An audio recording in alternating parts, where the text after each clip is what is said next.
আসসালামু আলাইকুম। আশা করি সবাই ভালো আছেন। আজকে একটা পোস্ট শেয়ার করার জন্য আসছি। পোস্টটা পড়লে আপনারা বুঝতে পারবেন যে পোস্টটার ভিতরে কতটুকু গুরুত্ব লুকায় আছে। পোস্টটা পড়া শুরু করি। লেখাটা ভয়ঙ্কর সুন্দর। মৃত্যু ছাড়া মানুষের একান্ত নিজের কিছুই নেই। জীবন অন্যরা ভাগ করে নেয় খুব প্রকাশ্যেই। জাহাঙ্গীরনগর ইউনিভার্সিটির একটা ছেলে মারা যাওয়ার খবর দেখে হুট করে মনে হলো, মৃত্যু ছাড়া আমাদের আসলে নিজের বলতে আছেটা কি? এই ছেলেটা গ্র্যাজুয়েশন করেছে, বিয়ে করেছে, 2টা বাচ্চা আছে, বউ আছে, 41তম বিসিএসে সুপারিশ পেয়েছে, 43তমর ভাইবাও দিয়ে ফেলেছে। এই এত এত স্ট্রাগল, এত এত পরিশ্রম এক মুহূর্তে শূন্য হয়ে গেল। ছেলেটা ছেলেটার তাহলে নিজের বলে থাকলো কি?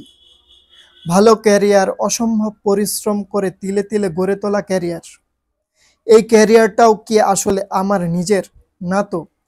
এই ক্যারিয়ারে মায়ের ভাগ আছে, বাপের ভাগ আছে, ভাইয়ের ভাগ আছে, বোনের বিয়ে আছে, বউয়ের শখ আছে, বাচ্চার দুধ আর খেলনাও আছে।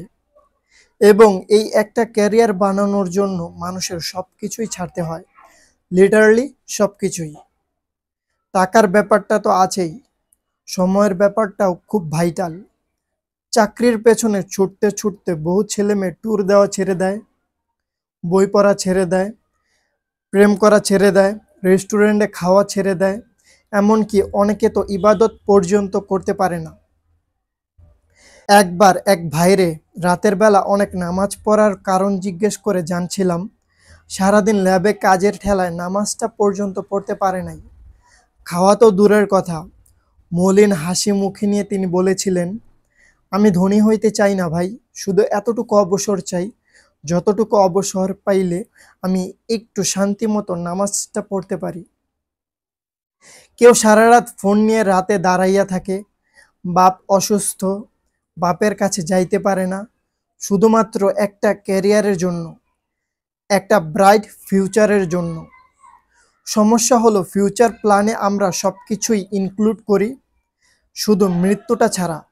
আমাদের প্ল্যানে পরিবার থাকে, প্রেমিকা থাকে, গাড়ি থাকে, বাড়ি থাকে, বাট মৃত্যুটা থাকে না। অথচ মৃত্যুটাকে প্ল্যানে রাখতে পারলেই কিন্তু আমার আপনার অনেক প্রায়োরিটি লিস্ট চেঞ্জ হয়ে যাবে। সেন্ট মার্টিন ট্যুরটা দিয়ে ফেলা যাবে, ওয়ার অ্যান্ড পিসটা পড়ে ফেলার সময় হবে, তাহাজ্জুদ পড়ার সময়টাও বের করে ফেলতে পারবেন। কারণ আপনি জানেন মৃত্যু ওয়েট করতেছে, আপনার হাতে খুব বেশি সময় নেই। না, আমি নিজে বোহেমিয়ান টাইপ মানুষ না, আপনাকেও বাউন্ডলে হতে বলতেছি না, বরং পরিবারকে আমরা ওন করব, ভালোবাসবো, দায়িত্ব পালন করব, সবটাই করব। সাথে সাথে ওন করে নিব আমাদের দুর্বলতাকেও, আমাদের মৃত্যুকেও।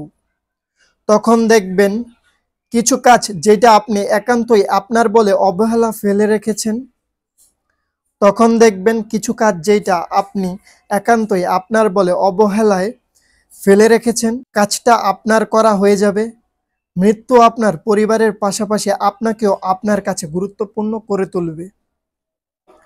জীবন নিয়ে প্ল্যান করার সময় একটা জিনিস মাথায় রাখেন, জীবনটা আপনার না, এইখানে আপনার ভাগ কম। আপনার জীবন আপনার চোখের সামনে ভাগ করে নিবে আপনার পরিবার, আপনার বন্ধু বা আপনার আত্মীয়রা। বাট মৃত্যুটা আপনার একান্তই নিজের, আপনার মৃত্যুর ভাগটা কেউ নেবে না, ওইটা আপনাকেই নিতে হবে। তাই যে কোনো প্ল্যানে জীবনের আগে মৃত্যুর কথাটা থাকা চাই। কষ্ট করতে করতে নিজের যন্ত্র করে ফেলার আগে মনে থাকা চাই কবি ইমতিয়াজ মাহমুদের লেখা 2টা লাইন, মৃত্যু ছাড়া মানুষের একান্ত নিজের কিছুই নেই, জীবন অন্যরা ভাগ করে নেয় খুব প্রকাশ্যেই।